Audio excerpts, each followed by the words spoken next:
ආදර පවනයි සිත් මල පොපියයි ජීවිත කතරයි බාධක පවුරයි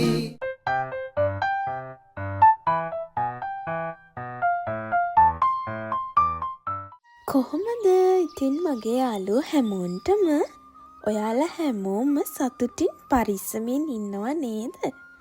ගොඩ කාලෙකින් ඉතින් මම මේ vlog එකක් අරන් එන්නේ. ඉතින් මම හිතනවා ඔයාලා හැමෝම හොඳින් සතුටින් පරිස්සමින් ඇති කියලා. ඉතින් අද අපි දෙන්නටම එක දවසේ ගොඩ කාලෙකින් නිවාඩුවක් හම්බුණා. අපි හිතුවා කොහේ හරි ඇවිදින්න යන්න ඕනි කියලා. ඉතින් ඔයාලත් එන්නකෝ අපිත් එක්කම අපි කොහෙද යන්නේ කියලා බලන්න. ඉතින් අද අපි යන්නේ පාර්කෝ සෙම්පියෝනේ කියන මිලානෝ වල තියෙන ලස්සන පාක් එකකට. ඉස්සරහට පොඩි යාළුවෝ ගොඩාරියක් හම්බෙනවා. ඒ වෙනකම් බලාගෙන ඉන්නකෝ. ඉතින් අපි දෙන්නත් එක්ක පාක් එකට යන ගම ලින් චොක්ලට් ෂොප් එක දැක්ක නිසා අපි දෙන්නට කොහෙවත් තිබ්බ නැති චොක්ලට් බඩගින්නක් ආවා. ඉතින් මේ ලින් චොක්ලට් ෂොප් එකේ තිබ්බ ඩුබායි ස්ටයිල් චොක්ලට් එක. ඉතින් අපි ආසාවට ඒන් එකකුත් අරගෙන තවත් චොක්ලට් වර්ග කීපයකුත් අරගෙන අපි ගියා. ඉතින් පාක් එකේ ඉඳගෙන කන්නත් පුළුවන් නේ. ඉතින් මං ඔය පෙන්නපු චොක්ලට් එක ඔයාලට මතකද ඉස්සර ලංකාවේ තිබ්බ අපි චූටි කාලේ? දැන් නම් තියනවද කියලා මම දන්නේ නැහැ. ඇත්තටම මට නමක් නම් මතක නැහැ. හැබැයි රස මතකයි. ඉතින් ඔය වගේ ආස චොක්ලට් ටිකකුත් අරගෙන අපි දෙන්නත් එක්ක දැන් ගියා ඉතින් පාක් එකට. දැන් ඉතින් ඉතාලියට සමර කැවිල්ලානේ තින්නේ. හරිම රස්නේ. තාම ඉතින් ලොකුවට රස්නේ පටන් ගත්තෙත් නැහැ. ඒත් ඉතින් රස්නේ. සීත කාලේ ඉඳලා එකපාරට රස්නේ ආවම චුට්ටක් උනත් දැනෙනව වැඩිනේ. ඒ කොහොම වුණත් අපි බලාගෙන හිටියෙත් සමර කෙනකන්නේ. මොකද ඉතින් අපි වින්ටර් කාලේදී එච්චරටම එළියට බහින්න කැමති නෑනේ. සීත වැඩිනේ. ඉතින් අපි වින්ටර් එකේදී සමර කෙනකම් බලන් ඉන්නවා. සමර කාවට පස්සේ අයියෝ වින්ටර් එක තිබ්බනම් හොඳයි කියලා කියනවා. ඉතින් කියන්නකෝ බලන්න කොහේ හරි පිටරටක ජීවත් වෙන ඔයාලත් එහෙමද හිතන්නේ? මන් දන්න තරමින් නම් ගොඩක් අය එහෙම හිතනවා නේද? මොකද මගේ යාළුවෝ එහෙම මට කියනවනේ ඉතින්. ඔන්න ඉතින් අපි කතා කර කොහොම හරි පාක් එකට ආවා. මං අර කලින් කිව්වේ චූටි යාළුවෝ ගොඩක් හම්බෙයි කියලා. ඉතින් ඔය ඉන්නේ.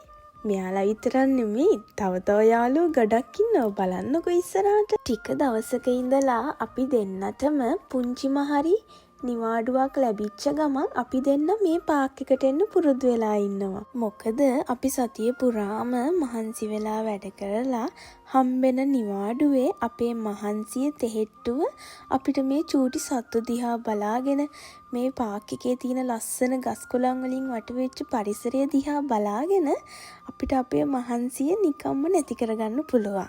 මටත් වඩා මේ තැනට එන්න ගොඩාක්ම කැමති මගේ හස්බන්ඩ්.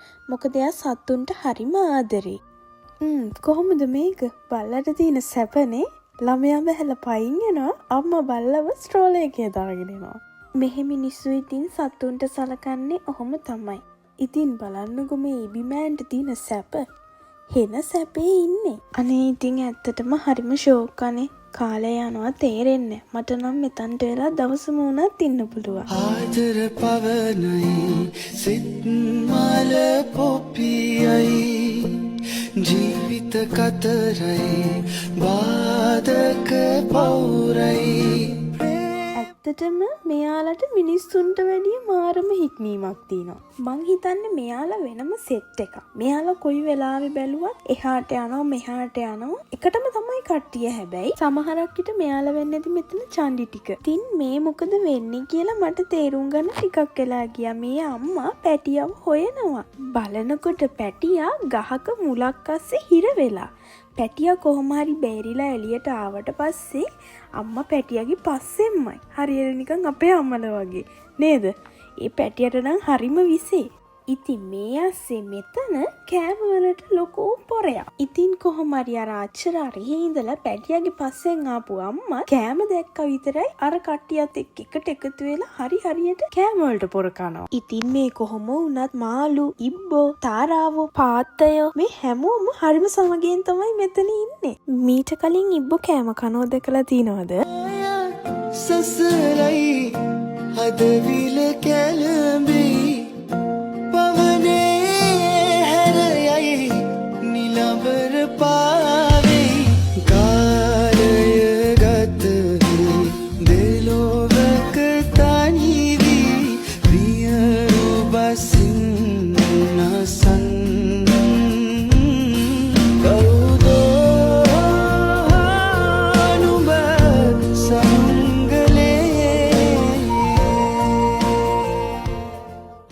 ඉතින් මේ විදියට තමයි මේ ලස්සන පාර්ක් එකේ අපි දෙන්නගේ දවස ගත වුණේ.